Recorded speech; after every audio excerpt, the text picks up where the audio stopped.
దేవునికి స్తోత్రం. కీర్తనలు 31:24 ఇలాగూ సెలవిచ్చుచున్నది. యెహోవా కొరకు కనిపెట్టు వారలారా, మీరందరూ మనస్సున ధైర్యము వహించి నిబ్రముగా ఉండుడి.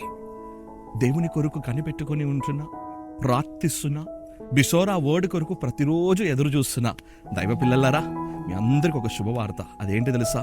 ధైర్యముగా ఉండండి, నిబ్రము కలిగి ఉండండి. దేవుడు మిమ్మల్ని విడిపించబోతున్నాడు, దేవుడు మిమ్మల్ని కాపాడబోతున్నాడు. బిషోరా కొరకు ఎదురు చూస్తున్న వారేనా బ్రదర్ అని మీరు అడిగితే అలా కాదండి.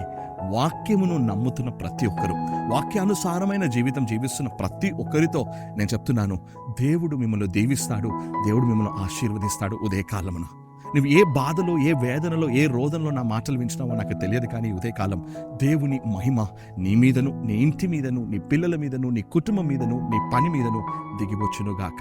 ఈ వాక్యమును ఎత్తిబట్టి నాతో పాటు కలిసి ప్రార్థిస్తారా? పరిశుద్ధ తండ్రి ప్రభువా, మమ్మల్ని పూర్తిగా మీ హస్తాలకి సమర్పిస్తున్నాం. ఈ వాక్యమును మేము ఎత్తిబట్టి ప్రార్థిస్తున్నాం. మమ్మల్ని దీవించువారు మీరే, మమ్మల్ని కాపాడువారు మీరే, మమ్మల్ని నడిపించువారు మీరే. ఈ వాక్యంని ఎత్తిబట్టి ఎందరైతే నాతో పాటు కలిసి ప్రార్థిస్తున్నారో వీళ్ళందరినీ మీరు జ్ఞాపకం చేసుకోండి, దీవించండి, ఆశీర్వదించండి. యేసు నామమున ప్రార్థిస్తున్నాం ప్రియ పరలోకపు తండ్రి. ఆమేన్, ఆమేన్, ఆమేన్. God bless you. God be with you all. See you back tomorrow morning 7 AM. అంతవరకే దేవుడు నీకు తోడై ఉండి నడిపించును గాక. ఆమేన్. బాయ్.